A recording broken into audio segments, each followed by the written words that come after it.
So, Marie, Yes. welcome. Welcome to the MCP podcast. We are so happy to have you here today. Thanks for so And, much inviting me. before I start with, of course, and before we start with the questions, I just wanted to let everyone know the reason why I reached out to you is because I've been a follower for many, many, many years. I Aw. mean, I've been in the industry for 15 years and I've known about you forever. And we still haven't worked, so I'm putting it out there, everyone.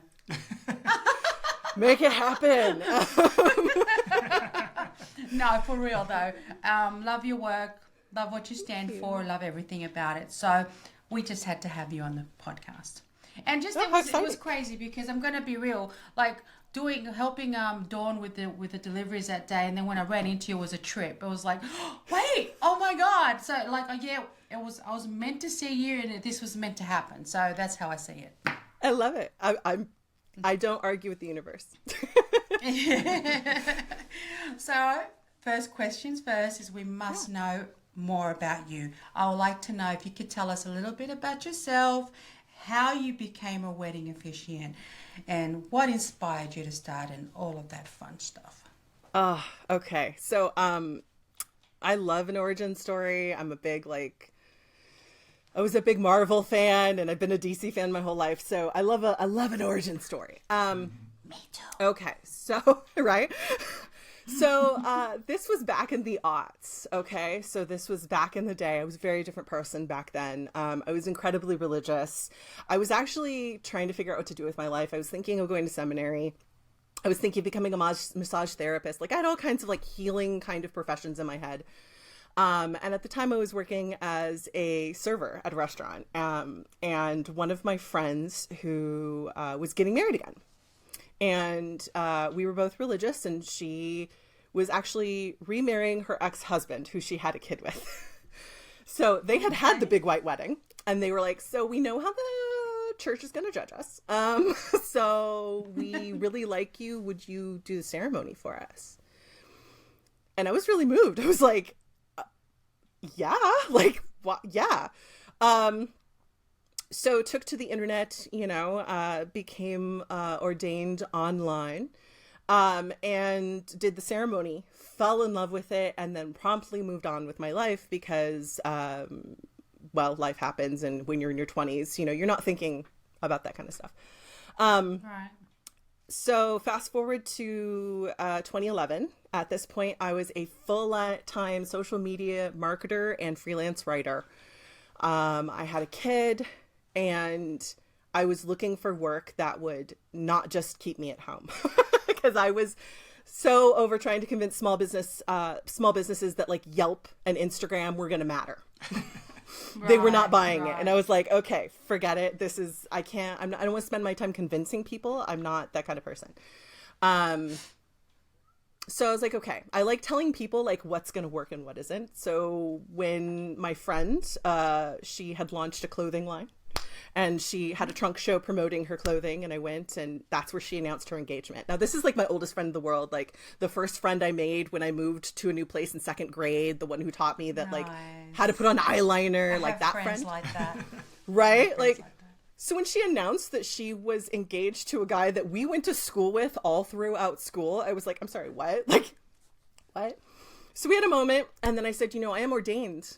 I could officiate for you if you want. Again, no pressure, but like, because their only theme was like friends and family, because like me, they're children of immigrants, both of them. So like everyone has a small business and everyone was Right. contributing to the wedding. As like part of like that was the whole theme, like friends and family was the whole theme. So she agreed, and I had taken my best friend at the time, and my best friend the whole drive home was like, girl, you need to be doing this as a business. And I was like, eh. And then like the next week she kept like sending me links to all the people who were doing this professionally. And then I told my husband about it, and he was like, I swear I told you this when you got ordained. Like, you should be doing this. So it was October 10th of 2011 that I launched Let's Get Married SoCal. That's what it was called at the time, the website. And within 6 months, I was full time, and I had to actually drop my social media marketing freelancing business because I didn't have time to literally take care of even the clients I had. I had to finish out the projects and be like, I'm sorry, we're done here. And I haven't stopped. So 1400 something ceremonies 2011. later, here we are. That's like us. 1400. 2011. That's insane. That's a big number, girl. Yeah, it's like when you started too. That's around 2011. We 2011. all, me, you, and Dawn, we all kind of started around the same time. We did. Well, I feel like a lot Yeah. of things happen after and during a recession's recovery because everything kind of gets shaken up and you have to figure out, okay, how am I going to live in this new world? So, Right. I mean, I was doing photography, but I officially did it all. Weddings is when Yeah. I kind of started that wedding, part of it. But that's amazing. Like, so you like many of us, you had that one person who saw that light in you, who saw what your capabilities were, and he was my guy. He's the one who pushed me to do what I didn't see photography as a, what do you call it, a career for me. Like, it was just what I loved. It was a hobby, So yeah, I know what you're saying. so he was like, girl. It's beautiful. Yeah, it's like he threw me in there, I It's was like, let's get some business let's cards go. and drop them off He somewhere. literally threw me in it. So I love it. Yeah, it was great though. It was good adventures. So yeah, I get you. It's just you have that beautiful support from someone who sees that in you, and it's nice. It's nice. It's hard to see yourself clearly. Like, honestly, unless someone gives you a takes years. reflection, like, you need someone to go, no, like, actually, you're good at this. Or Right. maybe let's go this way. But yes, you know what I mean? Like, some kind of Yeah. encouragement and reflection. Yeah. Because, again, it's very hard to see yourself clearly. And yeah, I mean, and to this day, I sometimes will doubt myself or question it, which is human nature. But Absolutely. Yeah. Absolutely. yeah. Oh my gosh, that's a beautiful story though. I love it. So that's your inspiration. Yes, that's how I So started. let's get into now your what is it? How many 1400 years? something, 14? yeah. 14th, okay. With all of those being said, I'm sure you've gone through the stages of homing in on your services and what sets you apart. Yeah. So let's hear about that. What do you feel sets you apart from the next officiant doing what you're doing? Ooh, big question. I can only speak on how I feel and then what my clients have reflected back to me about why they come to me, like what they get out of it. So for me, like from my perspective, what's different about me versus a lot of other officiants is that I take the minister title very seriously. I'm no longer a religious person. I'm a very spiritual person now. And so when I talk with people, I'm looking on how to bring those elements of just human nature, spirituality into it so that you're grounded, so that you feel present, so that you don't have a false sense of urgency, so you can actually enjoy this experience of declaring your love and commitment to your person, right? That's how I approach this. And, so over the years, like what I specialize in has changed, but that is the absolute heart and center of everything I do. And that has not changed. As far as like what my clients say they really like with me is that I'm like hyper organized, like hyper organized, borderline, no joke. Like I'm because again, I think that I want everything to be easy. So I'm always thinking and refining. Like, I don't just have a system and forget it. I'm always like, ooh, that bugged me. We need to make that easier. Okay, fix that. Oh, they said it was actually hard to find that. Okay, let me like rearrange. So yes. I'm always refining to make it a fun, enjoyable experience. Because again, I think that, yes. Well, and you're getting married. This should, crazy thought, this should be fun. It should be fun. It should be enjoyable. It should be memorable. Yeah. So you know what? That's beautiful that you're like that, because it makes life so much easier, not just for you, for your other vendors that you bring along as well. So I hope so. Yeah. It's a really good trait. Trust me. I've had to tone it down for myself so that I don't I'm not anxiously moving all the time, but I feel like I've gotten into a rhythm now that I'm in my 40s that I'm like, I feel much more like centered. So now I'm just like, no, if something's bugging me, I'll fix it. It's just that simple. And that way, like you said, it's enjoyable. Exactly. Okay, so what is a wedding officiant? Okay, so let's define that first, because I feel like a lot of people get a little lost in the sauce. So Yes. in everywhere else in the world, wedding officiants are called celebrants. Exactly. That's where I'm from, Australia. They call them celebrants. Yeah, you're celebrants, I didn't know what an right? officiant was when I got here too. Why would you? Everyone, like, we're like, why metric system imperial? Like, it's, yeah. Anyway, Okay, sorry. we There you Americans, go. we're ornery. So what an officiant is, when you break down that word, it means to officiate or solemnize, to make serious or legal. Okay, so that's what it breaks down. So you say wedding officiant, we're the ones who actually make your ceremony a legally recognized ceremony. In the United States, you have to be either clergy, a notary, a justice of the peace, or a commissioner for the day. Those are the kind of ways you can do that, and it all depends on what jurisdiction you're in. And in the States, that means not only state, but county. So the rules change massively depending on where you are, and that's why what I do gets complicated. In a way that I don't think a lot of people understand. So a wedding officiant is the one who actually declares your marriage legal. Now, because obviously we start with clergy, this often means ceremonies like you've seen if you've ever been to a church or you've seen a rom-com, right? Like the person up there who's saying, I'm going to, evoke Prince on this one and not a priest, but, dearly beloved, we are gathered here today to celebrate this thing called life, right? That's what, you know what that is. A really good officiant is going to be a Gandalf for your journey with the ring. Okay, so if you're a Lord of the Rings fan, got that reference. Yes, I know I'm exactly here. where Gandalf is. Thank you. I'm here to guide you through the process. I'm here to make the things happen that need She's to our happen, wizard, but also okay? She's our wizard, for crying out loud. I'm okay being Gandalf. I'm okay. I love it. Gandalf rocks, man. What are you talking about? So I can't grow the beard like that, but I can grow the hair to go with it. And I mean, like, I'm even wearing, I could go with the beautify hood. him. It's okay. I could go with the hood. There we go. Oh, there you go. That was So again, we perfect. can embrace it.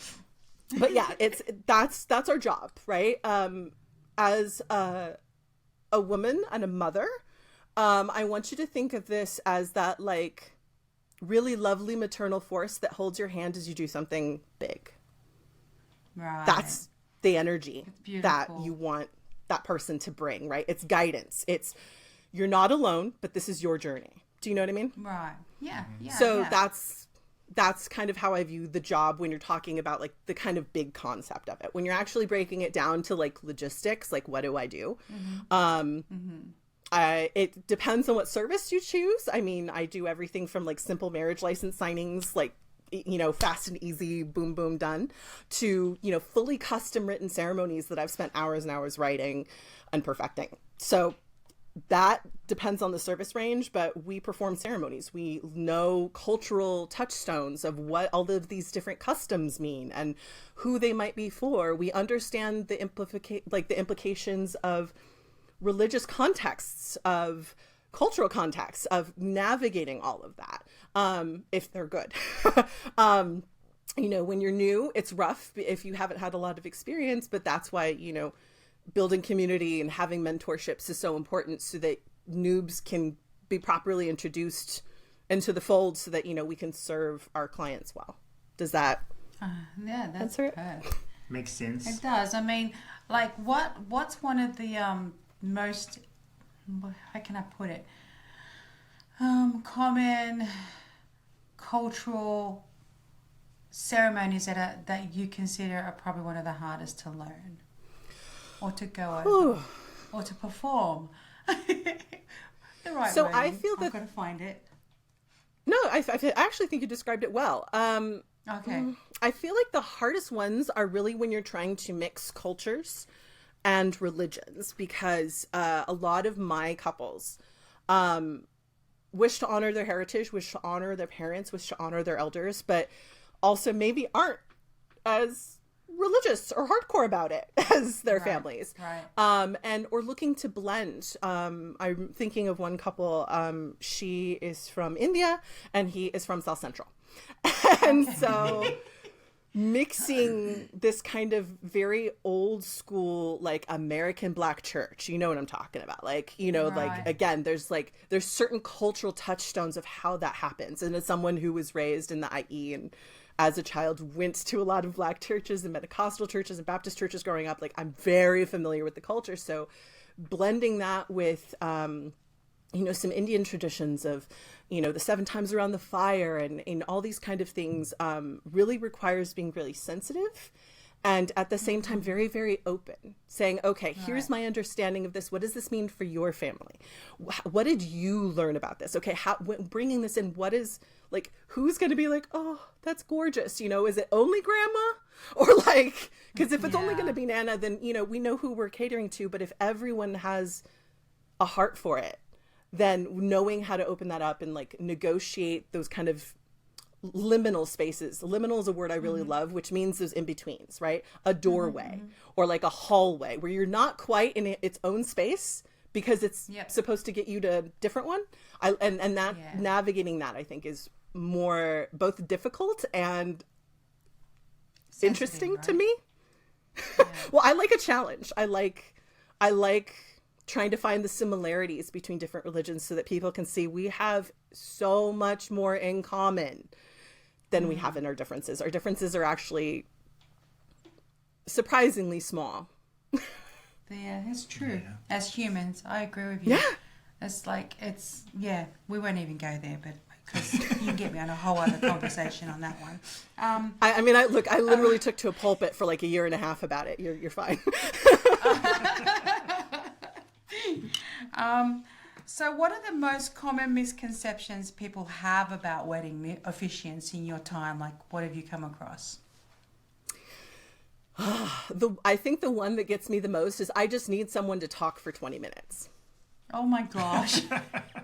No. Mm-hmm. And I'm like, okay, then why don't you get Uncle Sam to do that for you? Yes, right. Well, and here's the thing. That leads to my second thing, which I really love that you said that.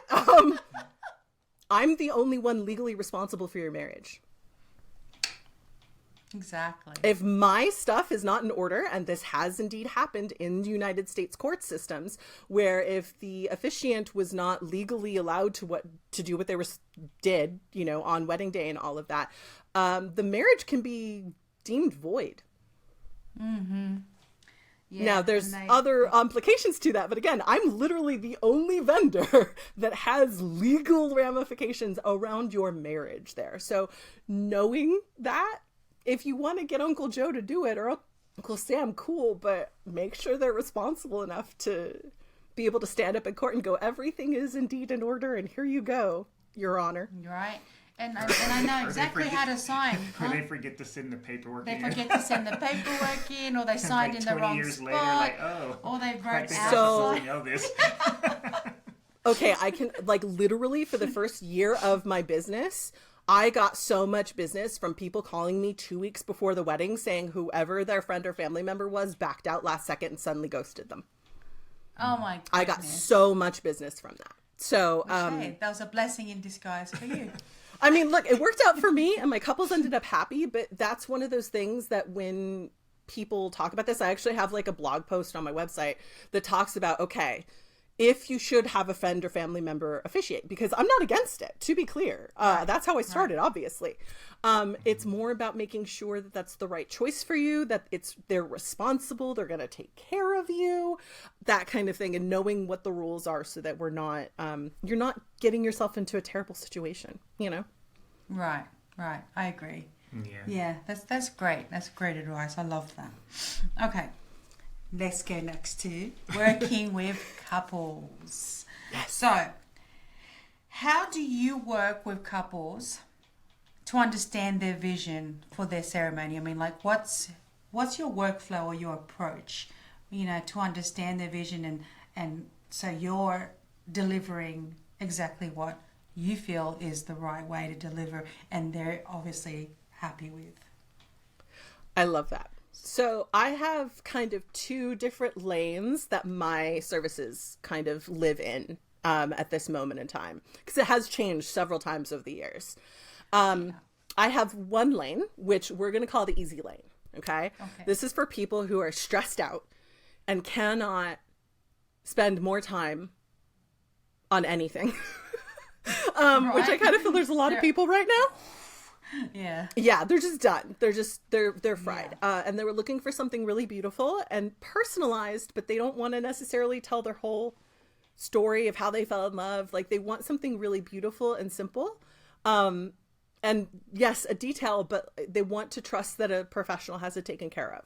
So I have that kind of service, and I've streamlined that so that I'm getting every detail I need and all those things. But like, my clients, after they book me, they probably only spend 20-30 minutes on everything for the ceremony. And that's for like a wedding. I even have elopements that you can just come and I'll, sign your marriage license. So I designed the whole experience to literally be as easy and straightforward as possible. As few touch points as possible, as like you get information and then off into the world you go, so you don't have to think about it. And I've designed that just because since COVID, too many people are just tapped. They're tired. They want something lovely, but they don't have the brain power to give. So I kind of designed that capacity to go there. Yeah, they just don't. And again, you got to meet people where they are. So that has been very popular. And I love that for the people who just, again, they want something easy. Then when it comes to my adventure elopements and like my custom ceremonies, like the Let's Get Married package, that's a much more intimate process where I have questionnaires, we have meetings, we have, I really kind of get to know them in a really intimate and quick way, which, my clients always laugh at, because I tell them that, I'm about to be like, I'm going to ask you questions people usually don't ask without some kind of substance in the middle of the night. Who sits down and goes, what does marriage mean to you? Who says that? Me, I do. And I mean it. I'm like, no, really, like, tell me why, like, this means something different to every couple, and every married couple, every partnered couple I've talked to, when you go, okay, what does this mean to you? Like, it means different things. So we talk about that. We talk about what we love and hate about weddings and what's not going to happen at yours, because we all know we have those.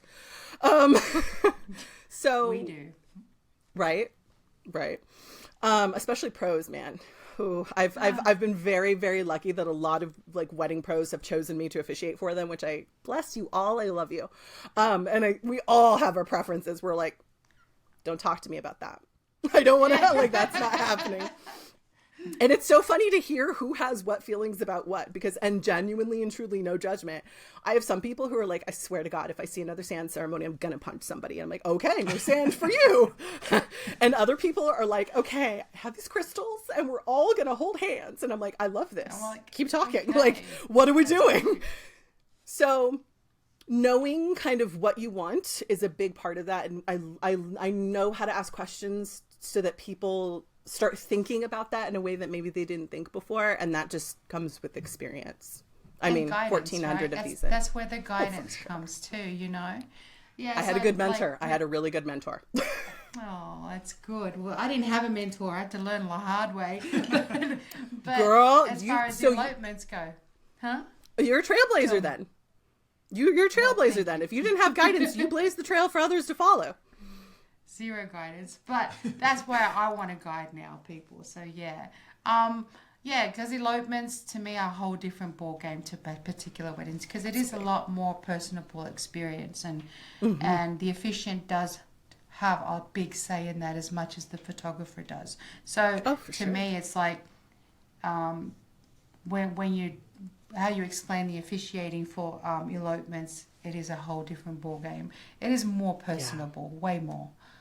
So yeah, 100% agree with you. I feel like, it's really intimate, because elopements we design for the enjoyment of the couple alone. Exactly. Whereas weddings, we're focusing on all those guests, right?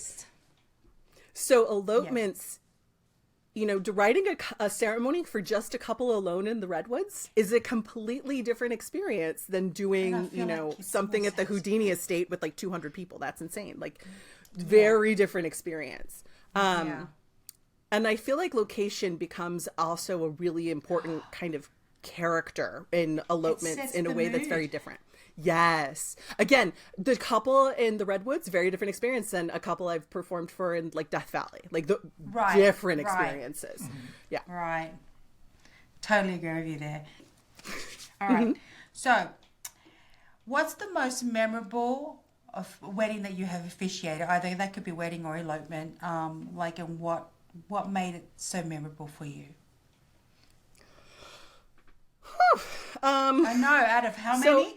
I'm 1,400. making you pick one out of 1,400. Girl, you probably want to wrangle my neck right now. But all right, let's just say. Okay, so the first one that I feel pops like in. it's impossible to choose from like 1,400. So what I would prefer to do is give you 3 that stick out to me in this moment. That's fine. Let's Okay. do that. Okay, so one that's sticking out to me right now is I had a couple, they wanted to elope. This was 2021. We had all those fires.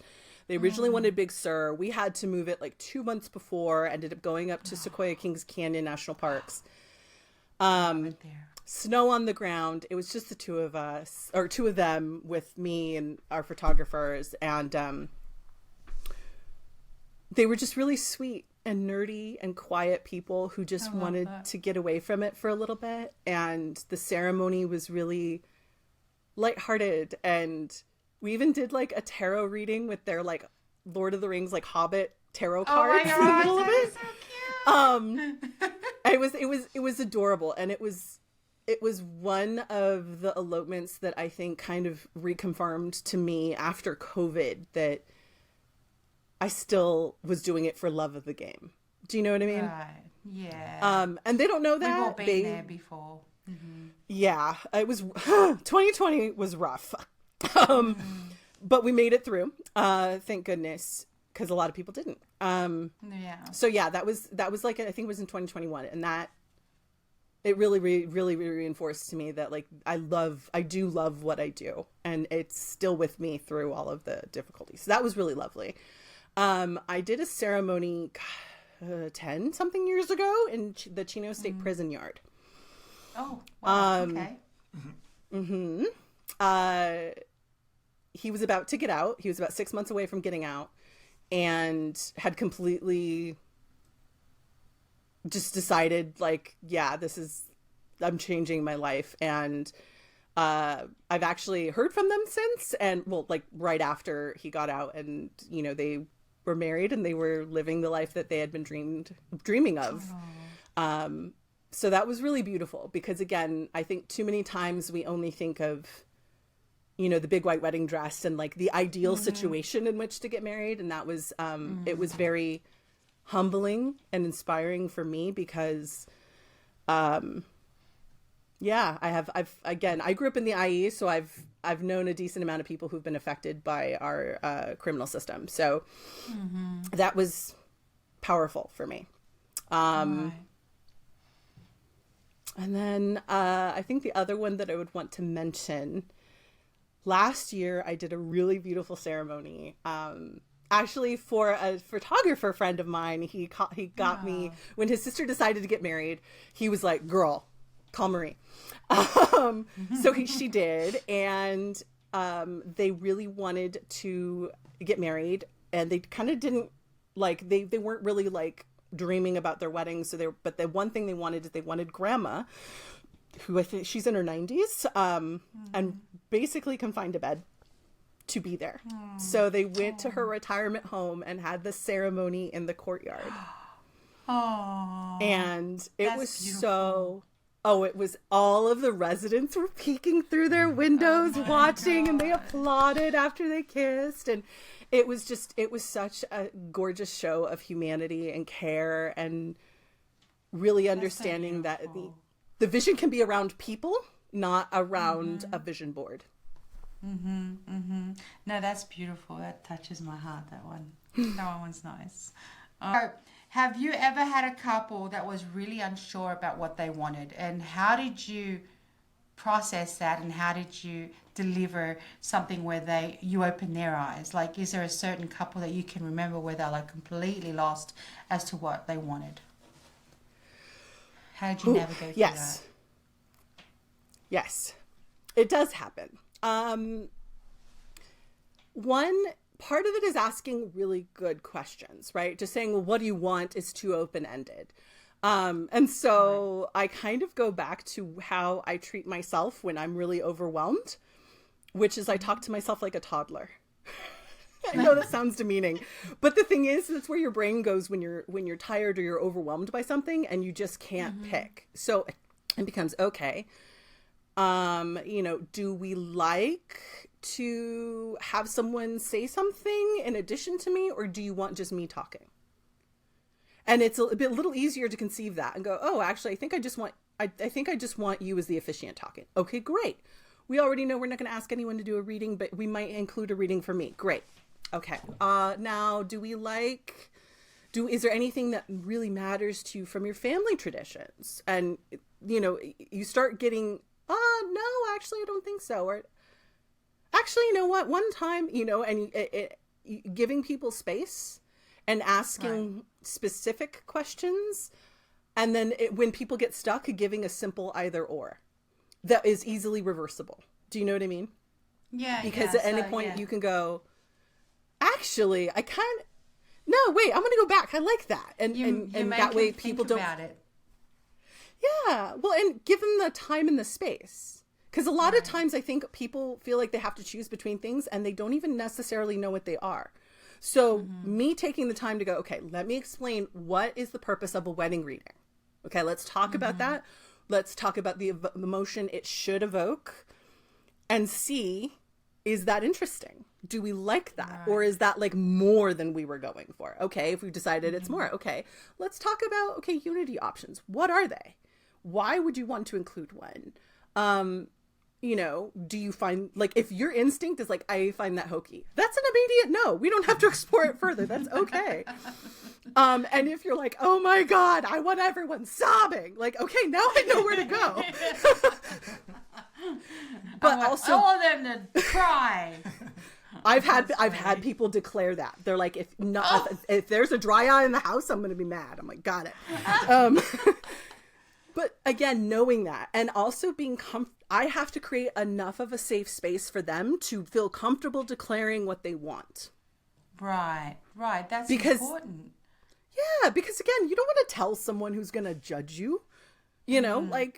Again, I'm here to make your experience fun, enjoyable, fantastic, unforgettable. So I have to know what that means for you. It isn't my wedding. Like, I'm doing it, but it's your wedding. So, that's I preach all the time. Yeah. It's your wedding. It's your wedding. I'm here to guide you, give you advice, but in the end, it's your wedding. And what you want, we can try and make it happen, or we can't make it happen. It just depends on who you're working with, what the variables are. So it's the same thing for you, I guess, right? Totally. Yeah. Totally. Yeah. Marie, so what's the most challenging part of being a wedding officiant, and how do you overcome it? So there's two answers to that one for me specifically. It is emotional labor. I have held a lot of hands through a lot of panic attacks, through a lot of crying fits, through a lot of I don't know why, but sometimes, older family members suddenly start confessing things to me when we have a spare minute. It's strange. So the emotional labor, making sure that I come to every ceremony that I do, to make sure I'm well taken care of up until that point. Like, I don't go to a ceremony hungry, like, ever. I always eat beforehand. Oh, it's terrible. Yeah, don't do that to yourself. I'm really making sure that I have all that I need so that I can be present for them, because you need, like, as the officiant, like, I'm setting a tone. I'm creating that ceremony. That's the crown jewel of that is the wedding. Everything else is celebration that you got married. So for me, really making sure that I'm good so that I can actually be there for people. And the second is really knowing how to travel well so that you are, again, rested, well taken care of, so that you can be there for people. From 2020, I'd say 2019 through about early 2024, I was traveling, I don't know, 15, 20,000 miles a year. Wow. For this, like a couple, I would have a couple elopements in Seattle. I'd have a couple elopements in Death Valley. I'd have several in like Redwoods. So like, and I'm in Southern California. So like I was traveling all over the place, and that's like weddings going to LA, weddings going to San Diego. Like it's a lot. So knowing how to, yes. And making sure that you're rested, that you are fed, you're hydrated, like you're comfortable so that you aren't coming in like, traffic was terrible and everything sucks. Like, no one needs that energy. So coming in relaxed, comfortable, you're like, no, I'm here early. I had my coffee. Like I already ate. Hey, how you doing, baby? Ready. Like, let's go. yes. Yeah. So I feel like it's very making sure that I'm taken care of so that I can do the emotional labor that is required. But also that I can do the physical labor of traveling that is required. Those are kind of the two hardest for me. And, have taken a lot of work and You've got to keep up with your vitamins, and you've got to take care of you. You have to. And when you're traveling, do you have to take equipment sometimes to set up like little podium or stands, or I'm sure you probably have to take what equipment do you take with you?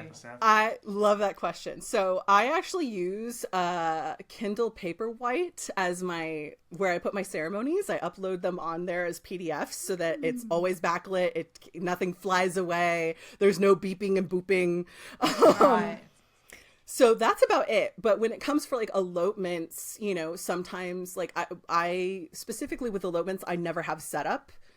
Specifically because I don't feel it actually adds anything to experience. And if you've ever had to carry like a arch about a mile and a half through the woods, you're over it too. It's not, and then you're stuck there because you can't really move through a lot of these parks. You have to stay and then where half it is. The time you can't put that stuff down unless specifically. Exactly. So, exactly. So when it comes to elopements, I get to travel really, really light. But with a lot of my elopements, I'm also delivering the flowers. Like from the florist to the couple. Yep. So making sure I have, all that stuff to make sure that the flowers stay good while traveling for sometimes 2 days. But beyond that, it's really, I try to keep elopements really simple and light, kind of like a backpacker, because again, we don't want to be encumbered. We want to really let nature do her thing and just absorb. Let her be her gorgeous self for you. Right. But for equipment wise, like you guys have way more to deal with than I do. Like I have my laptop and my book No. That's I about have it. A whole suitcase plus lighting. But when on elopements, I pack light though. Backpack. And I don't take any external lights it's just flash on camera but I don't be carrying all this extra stuff. Especially if I'm going to be doing some hiking or walking on multiple locations. It's just it doesn't work. Nature does its thing with its natural lighting anyway, so it's beautiful. Right. Well, and I want to give you your flowers because I have to say I've worked with some photographers like at weddings where they have to have all this extra stuff. And again, the photos come out gorgeous. That's great. But I think it speaks to a certain level of talent and skill. To be able to work very light and make it be gorgeous. So flowers to you because yes, it's that I love watching y'all work. It's fantastic. It's like I appreciate so much of like my elopements with my photographers. I'm just like hanging in the back like, oh, I love this. I'll do it again. Yeah. And then I'm like goosing up the couple. I'm like, no, you don't even understand how good you look. They're like, no, I don't believe you. And then I'm like forcing like my photographer. I'm like, show them in the camera. This is unedited. You gotta give him a snippet. You have to. It gives them. It pumps them up. You're like, you look, have a look, and they're like, oh, it's beautiful watching them relate to that, because they don't believe that they're looking that great, but they are. Yeah, they don't. They look amazing. Well, again, it's hard to see yourself clearly. You need someone to reflect back to you. Oh yeah, I know that for a fact. I'm 100% that person. Like But I mean, that's what you do for your couples. And you're like, no, baby, look, you're good. Like, you're good. You did it. It's so funny because I feel like photographers are really good at doing that for other people and like do not do that we for suck themselves. doing it for ourselves. Oh yeah, that's 100% true. I mean, for me, 100%. Flip side, what's the most rewarding part of your job? So there are two moments that I look for in every ceremony that just fill my cup. And it's one in the middle of the ceremony. Almost every single ceremony, I talk to the couple, like directly. Like I'm looking them in the eyes and I am talking to them. And I have the best seat in the house. Sorry. I know you guys are the ones who do the No, photography. actually, you do. I really do. I sometimes want to go stand next to you. Like, can I just get in there real quick? Yeah. I have the best seat in the house. And so there's a moment during the ceremony when I'm talking to them and they look at each other and you can feel it happening. Like, I don't know how else to describe it beyond that, but you can feel the moment happening that they are getting It's like invisible married. waves going through back and forth to them, and you can just It's feel that. tangible. Like, that's the craziest thing. Right? You could close your eyes and stand next to them and you could And you can feel it. And I love that moment because they like the soften, they connect, we're connected, and anyone who's in attendance, it's a moment where suddenly everything kind of like locks in and it just, it's so good. Oh yeah. But everyone's like, you'll see people smile and nod, you'll hear them giggle, you'll hear them, oh yeah, you know, like, and I again, That's the moment. that's the moment, right? That's what we're doing here. And then after the ceremony, I declare the couple, I say you can kiss, I dodge out of the way so y'all can get that straight shot camera. Thank you. I joke. My pleasure. I literally want to put a gallery on my webpage of every photographer I've ever worked with of just me running out of the shot because y'all always get it. And I just wanted me running out just because I think it's so funny. Because half the time I'm like this. Like, No, I'm not even kidding. Jen from Jen and Paul, photographers, she has hundreds of those photos of me. And it's kind of low-key my favorite. But yeah, there's that moment right after that. They'll kiss and they'll look at each other after that kiss. There's a moment that it just, again, we felt it happening before, but it gels. It solidifies. And they look at each other and it's just... yeah. That's why I do what I do. Yeah. That's why Marie has 1,400 weddings under her belt. Exactly. I see your calendar right here, like no one's business. I'm like, yeah, well, girl, I'm there like applauding you, man. I'm like, this is beautiful. I know it's nice to see, other vendors thriving because there's so many stories that a lot of them are struggling. Yeah. But it's nice. Oh, it is. It's rough out here. Nice. It's rough out here. Oh no, it's like, rough. It's rough for us. I'm not gonna lie. I'm not gonna lie. But my people always find me. Yeah, with our experience too, like I feel like that helps us keep afloat, and stay in the business, right? Yeah. Well, I think I think that's why specifically I talked about, doing this for the love of the game because it's easy to get lost in the sauce in any career, no matter how meaningful or how much you love it. So yeah, I have to go through moments that I remind myself, okay, why am I doing this? Like, yes, it's literally how I make my living. It is paid for my home and everything, taking care of my kid. Mm-hmm. Yep. But you want to make sure you're also giving people what they're paying for. And exactly. This is a and very you're charging for that experience. Like you're going to get that experience. This is what you're paying for, Exactly. And you want to keep it that way. You want to maintain it because you have your own integrity and your own love for what you're doing. So, yeah, absolutely. Yeah. You ever had any unexpected moments happen at a ceremony? Unexpected. Yes. She's like, oh my gosh, yes. Yeah, you could. I'm sure she has. All right. Funny. What's a few you want to share with us? There you go. Funny and serious. Okay, Funny so and serious. let's see. Shit, she's got to think about 1400, dude. I'm Now like, okay. I'm pointing that at you. So, one of my favorite stories to tell, especially my military guys, my big macho guys. I love telling them the story. Specifically because it was a Marine and a young woman who were getting married. The Marine was a young man. And he was very nervous before the ceremony. You could see he was hyped up. And so I told him to breathe, you know, and he's like, I've been to war, I'll be fine. I'm like, baby, love and war are different.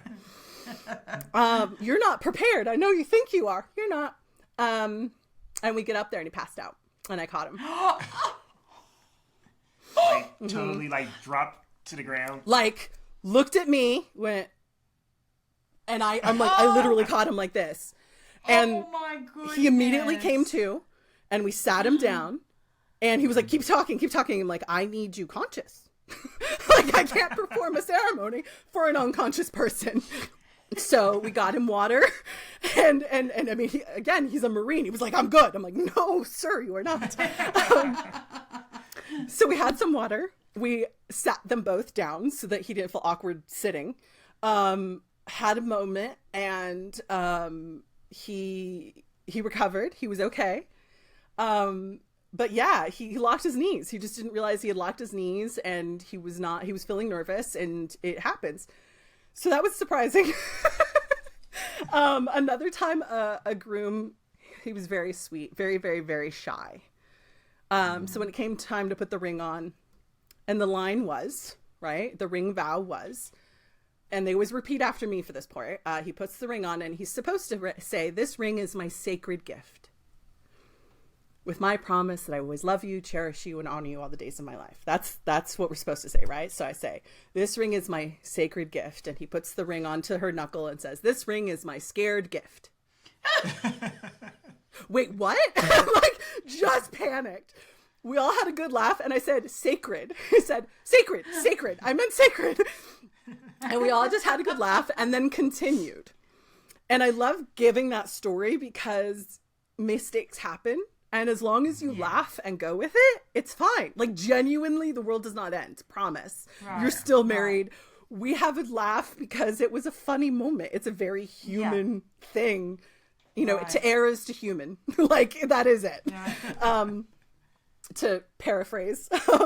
But yeah, so I love those moments. I've also loved moments. I had a couple, they, bless them, they work in Hollywood. They're like in the arts kind of side, a department kind of stuff, builders and editors, that kind of stuff.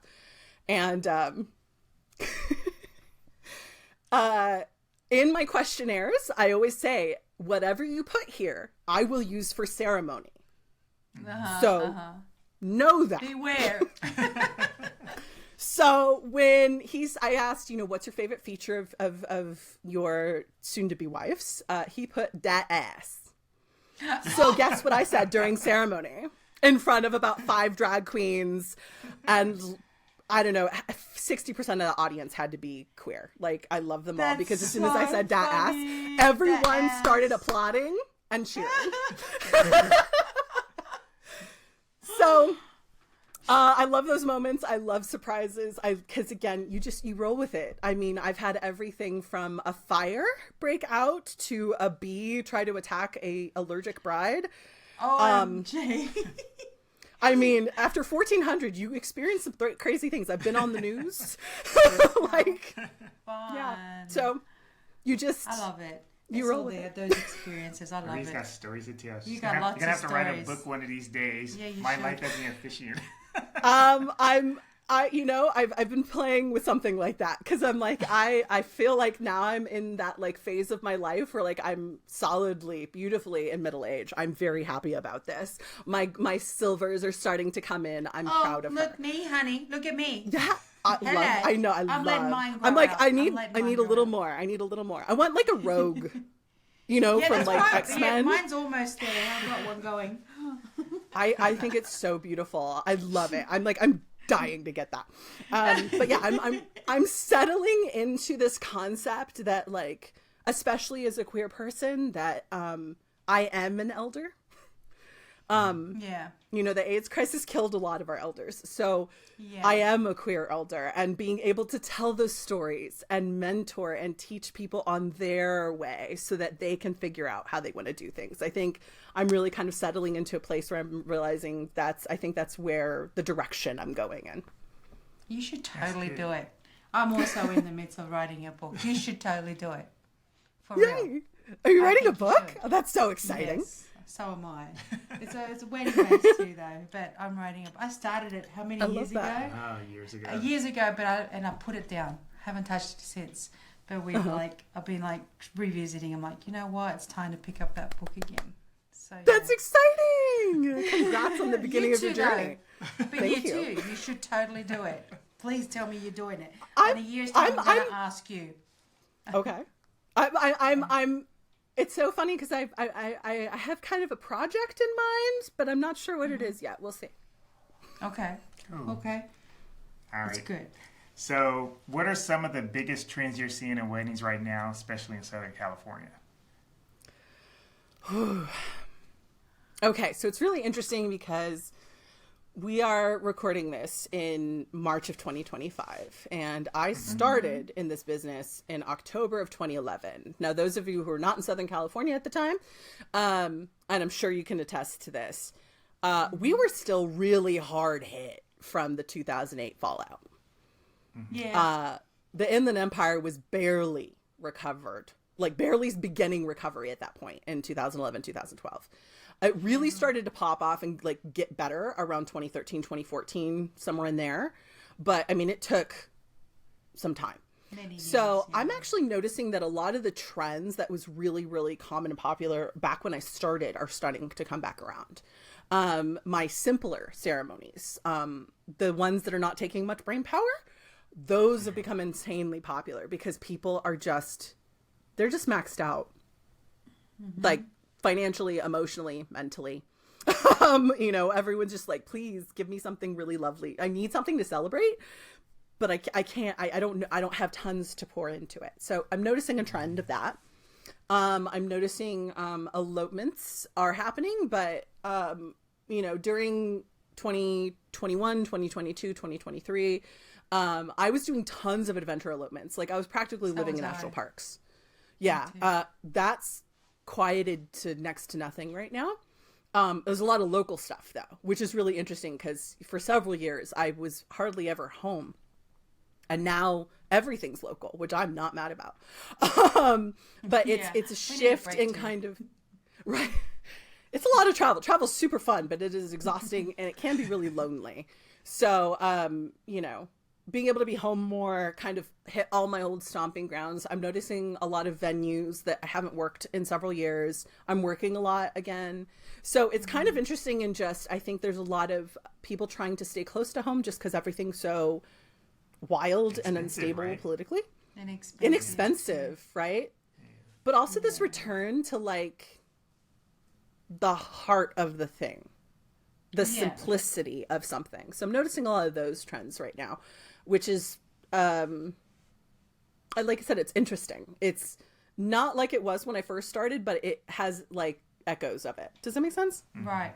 Yeah. Yeah. Yeah. You absolutely. you see it kind of coming back into vogue, I guess. Where I people mean, are- it was always there, but it's just it's populated more. That's what it is. no Yeah. more big 200 people weddings and Yeah. Yeah. People the are real just grand limited, stuff anymore. unless of course they're at the top of the chain, food chain. Well, you know, I'm those are happening in Palm Springs. Those are happening in Coachella, They but are. but it's still not like it was like even a year or No. two ago. Like it's that part has calmed down a lot. I'm seeing a lot more people call me for backyard weddings. I'm seeing a lot more people call me for like really intimate situations. So Yeah, it's that's what I was gonna say. I feel like the intimate, even like the people who have money, are opting for more intimacy.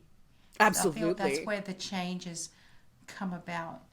Is those grand celebrations are no longer like a priority like they used to be. It's all about the intimates, regardless of your budget. That's what I'm seeing. Yeah. I'm no, so when I first started, there was a big trend of people coming into our country to come into like Palm Springs, Joshua Tree area, that kind of thing, to do like a big Airbnb, but like one of those compounds that like can house like 20 people. Yeah.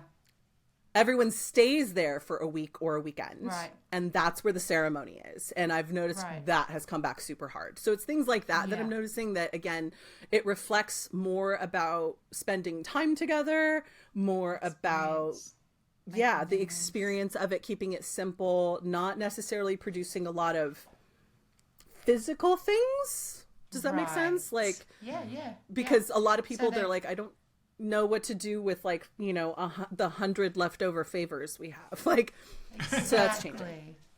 That's changing a lot, all that favor stuff and all the extras. Yeah. Well, and it's really funny. And I don't know if you're on TikTok. Sizes. Yes. Yeah. Sizes. A lot of them don't even have bridal parties anymore. Yeah. It's like 1 to 0. Yeah. And I've noticed a lot of this generation is kind of like mocking, you know, the millennial decor that we saw in the mid-teens of like, you know, do you remember the baby's breath and the burlap and the jars and the and I'm like, yeah, because we were poor. This is how we could make it look cute. Like, welcome to recession core, baby. I don't know what to tell you. Oh my goodness. So it's really funny because they're making fun of it, but then I think they're also starting to see, oh, it was that millennial wedding was because we were all broke. Like, yes, correct. We wanted something pretty, but something that we could afford. So yeah, I'm noticing things like that where there's like a lot of adjustments being happened to how we've done things for the last 5 to 10 years. But again, even that has been so wild. It has. So. It has. What should couples look for when choosing a wedding officiant? Practical Besides advice. Marie.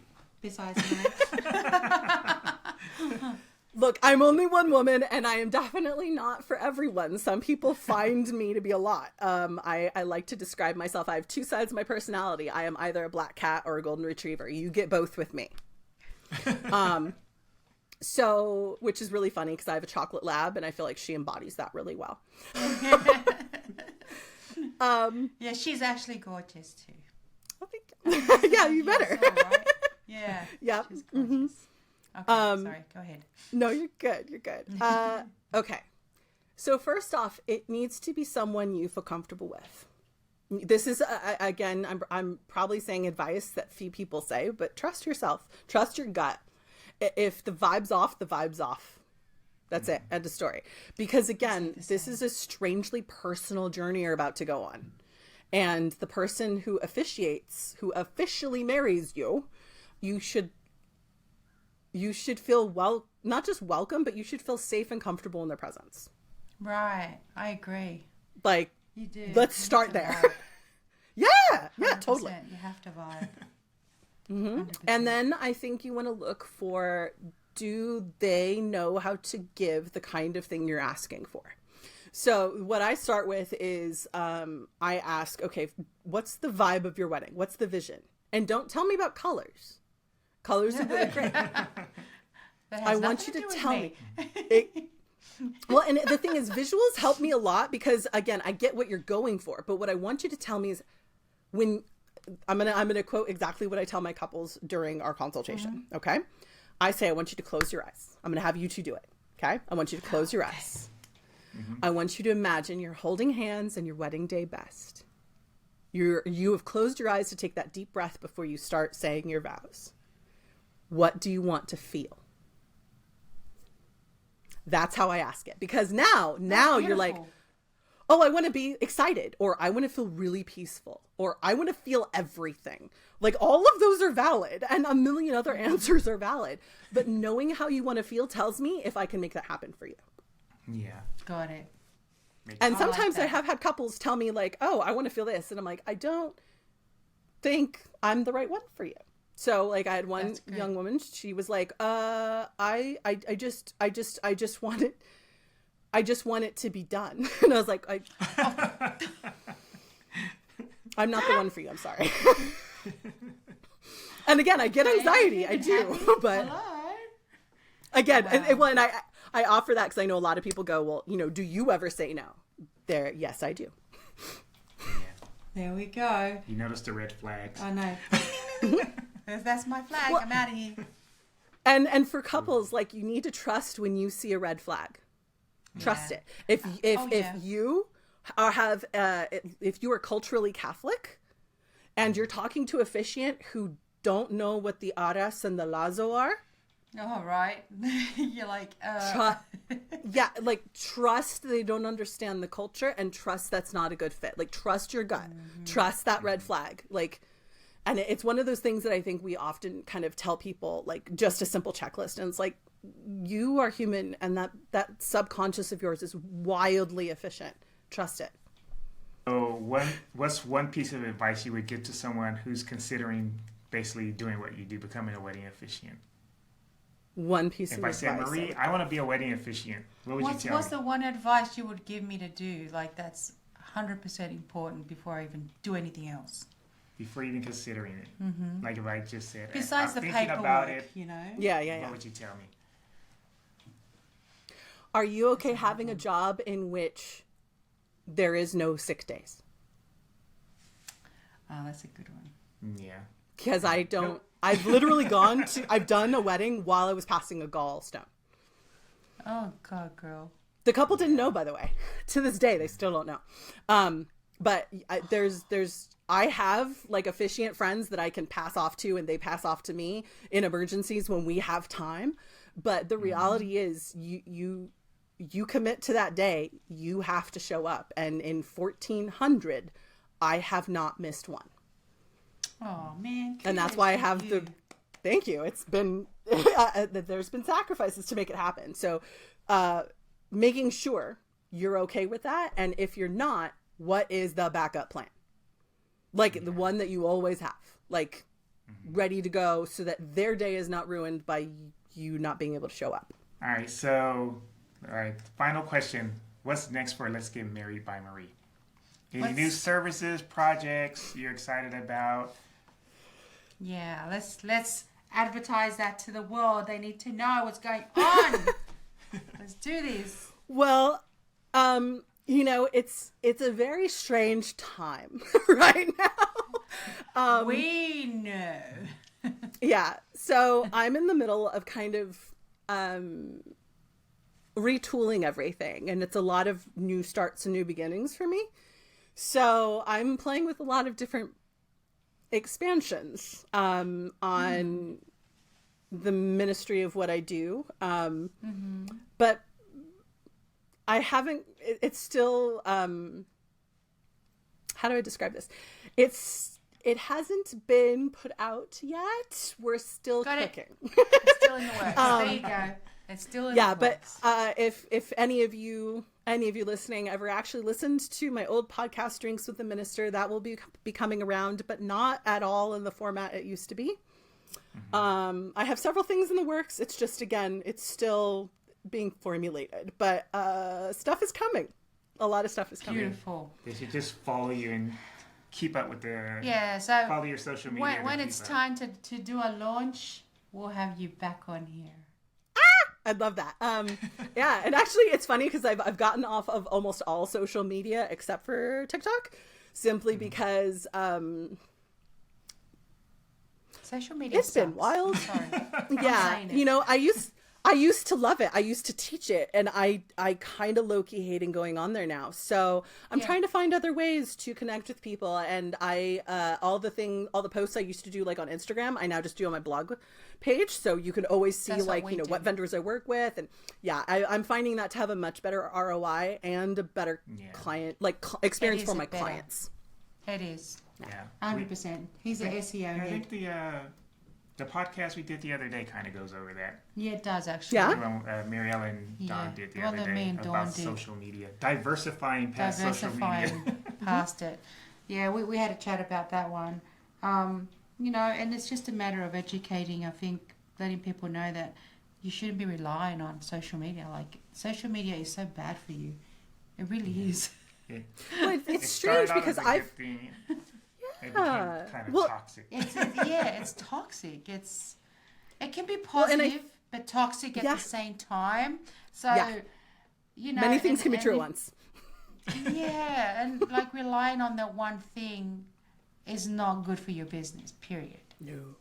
Well, it's, I So- mean, like I used to teach Instagram and all that jazz, like how to do it as a like wedding pro and all Right. that jazz. And again, it can be really good, but I think what the policies that have changed in the last 5 Yeah, years that's have what we're just made it talking about. so much worse. Right? And again, it breaks my heart because I feel like in the early days of social media, we got both the best and worst of humanity. And I'm saying that as someone whose career really quite literally was helped made by Instagram and me sharing there. I was one of the few officiants who did. I remember downloading it the day it came to Android. Right. The day. Like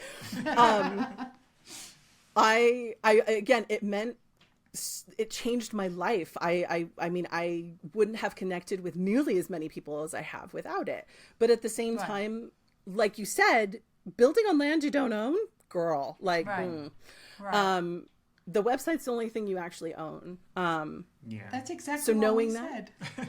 Yeah, well, because it's true. It's the only thing you actually own. So build on your own And you land have first. Have control everything else of. point to it. Right. Yes. Yeah. Yes. You saw what happened to in January when all Lost these their people who shit. put all their eggs in that That's so TikTok sad. basket. And even now it's still up in the air. I mean, next month Oh, yeah. It we'll could be kinda gone. know what's the fate of it. And but then next week they'll change the whole algorithm on freaking Instagram again. It's like it's just a never ending, and that's why we're like, you know, just got to educate people to not be so down on themselves just because you ain't doing as well as you were 6 months ago on social media because it's not your fault. It's No. entirely Yeah. like No. the shit that they're doing. Absolutely. Well, and even with internet traffic, like Google has been messing with stuff, and I'm been de-Googling my life for the past 3 months. Like, I'm not kidding. I used to be such a Google girl. I'm moving everything off of Google Calendar. I'm moving everything because I'm like, oh, we're not playing. I'm sick of this. I'm so sick of this. And it's hard. And even with Google rankings, like they're not the only search engine, and yet everyone caters You got to YouTube. Google. yeah. Well, Yeah. you know, there's all these other search engines that you can still get like a lot of Yeah. traction with. And Yep. again, it's one of those weird things where everything is changing so fast. And as a small business owner, I mean, I love SEO.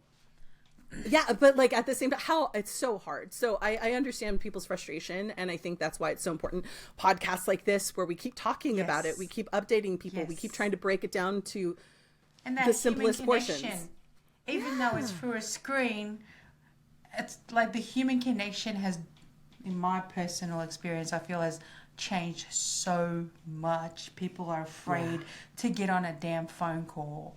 You know. Do you have that problem, Marie? Yeah. Do you have that Then problem? no one wants to get on the phone. I mean, So someone sends an inquiry.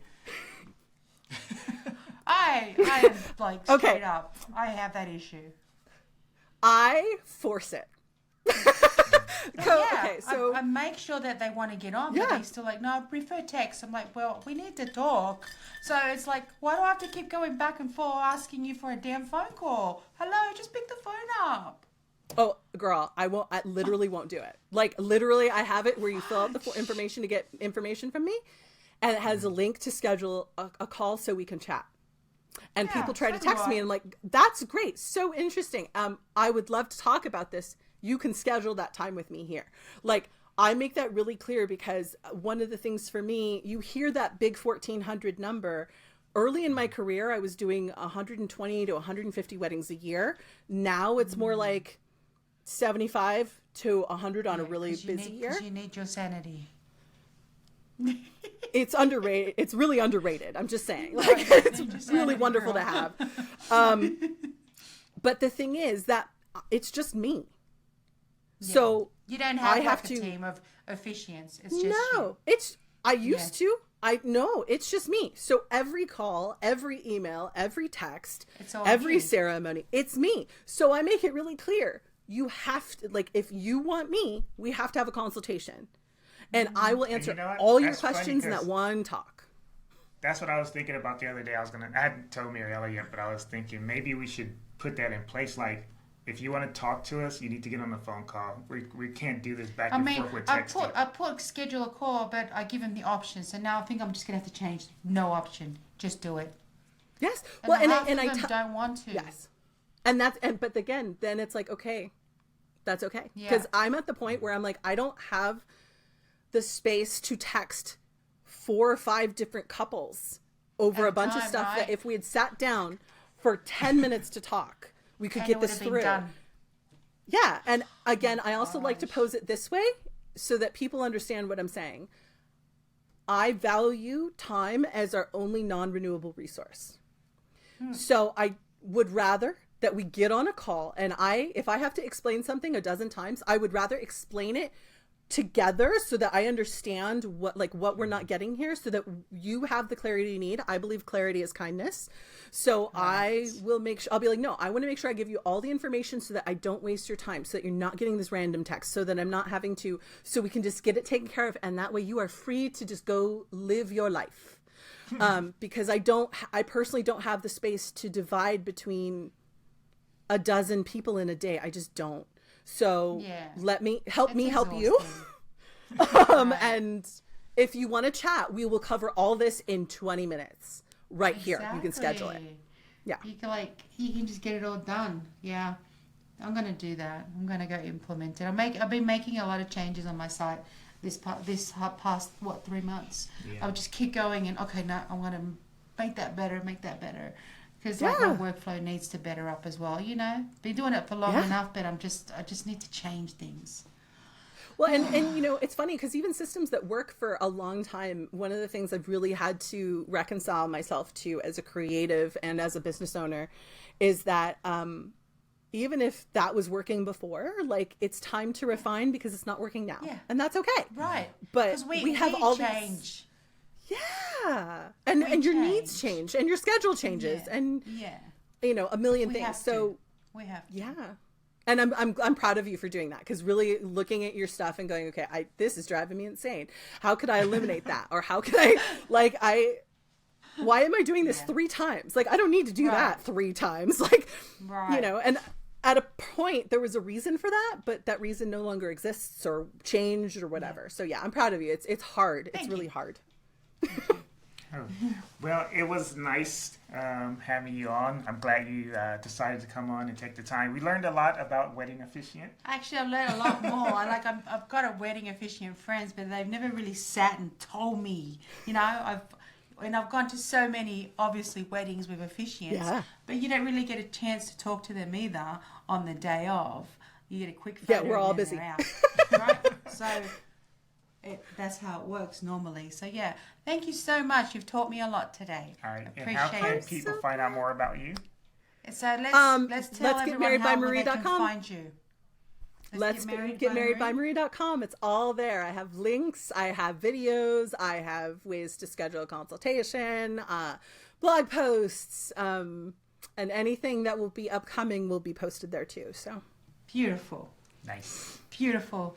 Thank you so much again, Marie. We appreciate was- your time and thank you. have a lovely rest of the day. Thank you. It was my pleasure, and thank you so much for having me on. You're welcome, honey. You're welcome.